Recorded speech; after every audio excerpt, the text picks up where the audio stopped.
Kundalini Rinpoche, who did the invocation today, is one among the 14 trustees of the Gandham Koran Trust of His Holiness the Dalai Lama, who would be responsible for the selection of the next Dalai Lama. Tribute to Dalai Lama will be opened by Penpa Tsering, who is also responsible for Tibetan religion and culture developments. Penpa Tsering, please welcome Penpa Tsering. Excellencies, ambassadors, invited dignitaries, a very warm good morning and Tashidilek to all of you. What an honor. It's not very often that we get such a platform to speak. And I would like to thank President Peter Powell for visiting Ladakh, meeting with His Holiness the Dalai Lama at the end of July. And for me also to meet him again at Forum 2000, and for him to be able to be present here and speak the opening remarks today. In fact, President Václav Havel was the first president, a sitting president outside of India to meet with His Holiness way back in 1990. And President Peter Powell was the most recent sitting president to meet with His Holiness the Dalai Lama. And I want to thank Ambassador Robert Rehak for giving us this opportunity. And I'm sure he will receive a love letter from the Chinese embassy after this. And many others have received it, so don't be fearful. We have to learn to stand up for our values that we so espouse and cherish.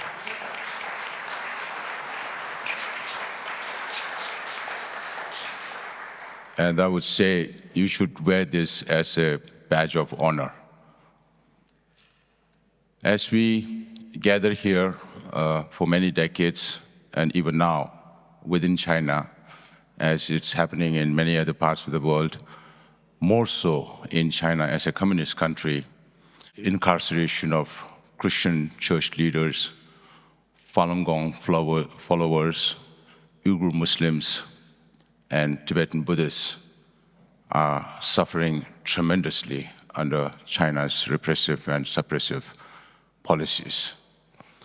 The present government believes that if there are no minorities, then there will be no minority issues.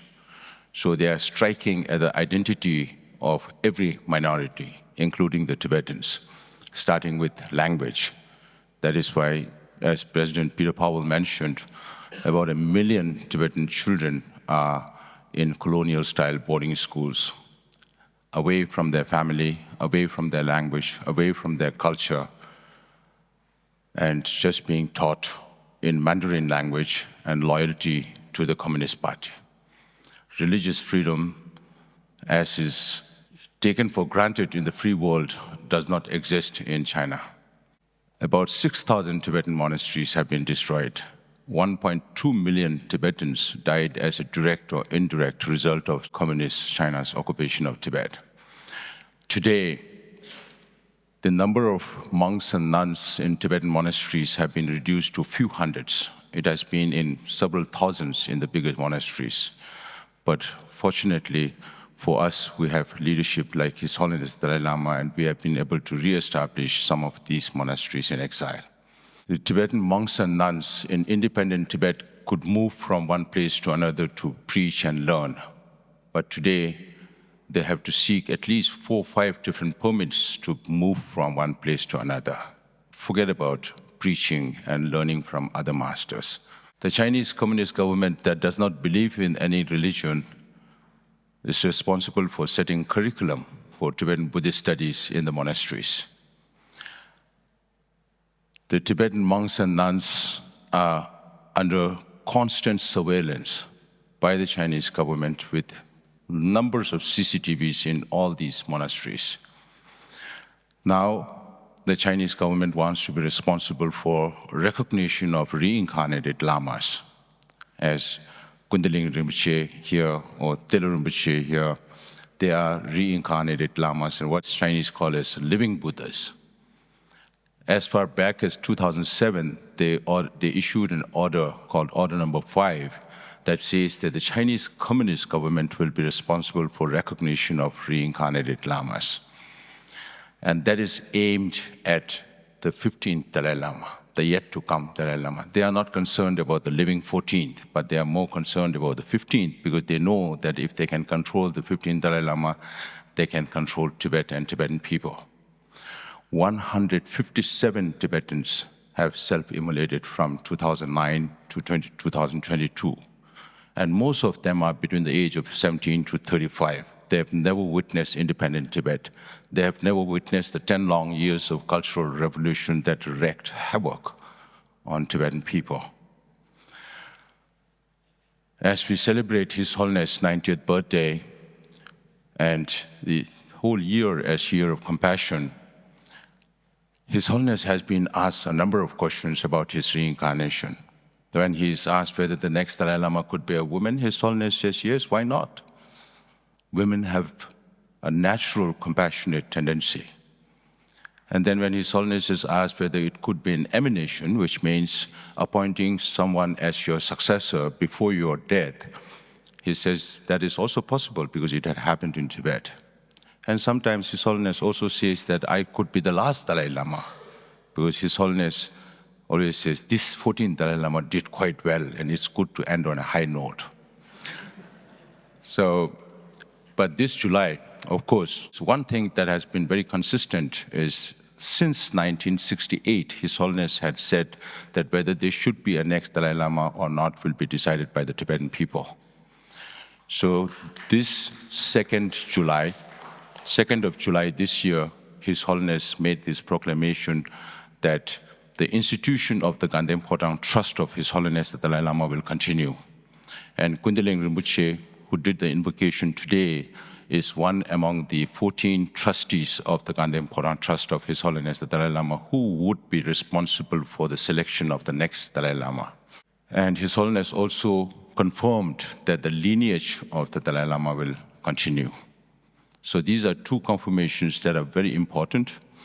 And we have been receiving support from the Buddhist world, not just from the Tibetan Buddhist world. Last September, for the first time, representatives from 12 Southeast Asian countries came to Dharamsala and offered a long life prayer to His Holiness the Dalai Lama, and also conferred the title of Supreme Patriarch of the Buddhist world. And the Buddhists coming from Bangladesh, Sri Lanka, Burma, Laos, Cambodia, Thailand, Vietnam, Brunei, Singapore, Malaysia, Philippines, and South Korea. And this has happened for the first time. Now, our goal is to reach out to governments to make policy statements. And United States Ambassador Sam Brownback is here, who has been a strong supporter of religious freedom for the Tibetan people. And the United States has passed a law, an amendment to the Tibet Policy Act of 2002, to the Tibet Support and Policy Act, wherein it mentions that the freedom of choosing the reincarnation should be with the Tibetan people, and any Chinese who will be involved in choosing the next Dalai Lama from the Chinese side will be sanctioned. And I have also been reaching out to governments. Last June end, I was in UK and also in Berlin. And the UK government and the German government assured us that they will issue a policy statement, and they were also in discussion with the French government.